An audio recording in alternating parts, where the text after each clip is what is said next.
Vietnam veteran Larry Roos gets emotional thinking about his time serving in the Vietnam War, and especially the protests many faced when they got back. Get out of uniform, get processed out, and get out of town as fast as you can. That were instructions. As veterans boarded a plane back to the U.S., they thought they were leaving the war behind. They would later find out the war was just beginning. When I was in Corpus Christi, I found out I had cancer of the prostate, and that's when I first learned it was Agent Orange style. Larry Roos served in Cameron Bay and has had 10 surgeries for his prostate and heart issues. Patrick Heim was a truck driver during the Vietnam War, often hauling supplies. It was in October of 2012 that they told me I have ischemic heart disease caused by Agent Orange. That's how long it took, 40-some years. Agent Orange is a silent enemy many vets say they are fighting today. These planes were a common sight throughout the war, spraying the chemical to kill foliage so troops could navigate through the heavy forests of Vietnam. Many, without knowing it, were exposed. Heim says during the war he actually hauled the chemical. At the time, he didn't know much about it. At the time, I seen it spraying, and I thought they were just trying to kill mosquitoes in the monsoon season. Roos believes he was exposed through bodies of water. We had absolutely no idea whatsoever. I wouldn't have gone swimming that water if I'd have known. We had absolutely no idea. According to Veterans Affairs, millions of gallons of Agent Orange was sprayed from 1962 to 1975. This video shows those handling the chemical were suited up and had masks, but vets out in the field say they didn't have any protection. It might have been good if they'd have taken better precautions, or at least taken some precautions. Veterans Affairs says there's no test to prove an illness is linked to Agent Orange. There is a number of presumptive conditions that are related to Agent Orange exposure. According to the website, the VA has recognized some illnesses as presumptive conditions, such as leukemia, diabetes, heart disease, and prostate cancer. The National Institute of Environmental Health Sciences says dioxin found in Agent Orange is absorbed and stored in fat tissue. It is known to cause cancer. This news clip shot sometime in the 70s indicates a byproduct of Agent Orange was extremely toxic. Dow scientists found that concentrations of dioxin less than that used in Vietnam caused cancer in laboratory rats. And the following organizations have labeled dioxin one of the most poisonous substances made by man. While many vets are upset they weren't given a warning or much information about Agent Orange, Not very much was really spoken, because they knew.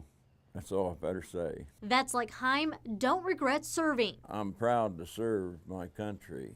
I really am. Many Vietnam veterans from across Kansas have come through these doors at the Wichita VA to seek medical attention for illnesses associated with Agent Orange, and many of the veterans I talked to say that they worry the next visit could mean a new issue related to Agent Orange. In Wichita, Monica Castro, Cake News.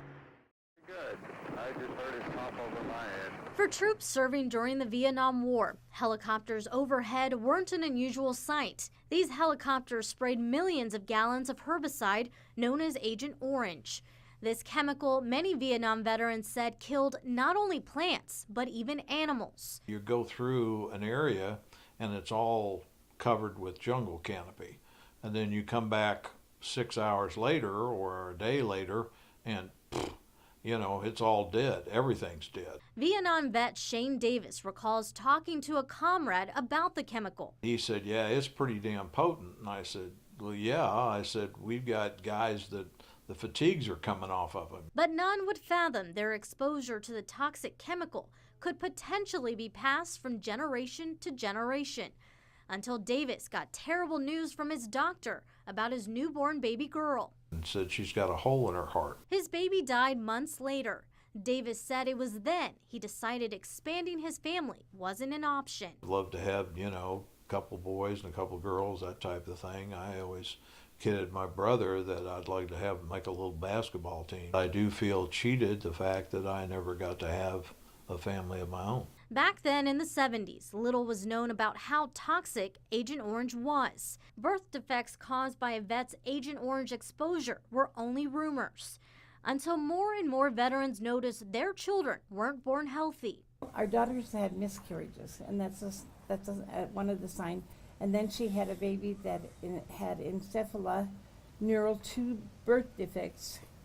Her son Philip, and he died on birth. Patrick Heim and his wife Peggy wrote down a list of their children and now grandchildren's birth defects. The stories don't stop there. My email box was flooded with vets telling me about their personal experiences. Vietnam vet Philip saying, "I have a son that is 41 years old now that has several medical, emotional, and mental problems, all caused because of my exposure to Agent Orange." Another, Robert, saying his grandson, he has a disorder called portal hypertension. He was born without a vein going from his spleen to his liver. According to the VA, there is no way to verify a veteran's Agent Orange exposure. Therefore, there is no way to confirm if a child's birth defects are linked to Agent Orange. Spina bifida is the only defect the VA recognizes is associated with Agent Orange.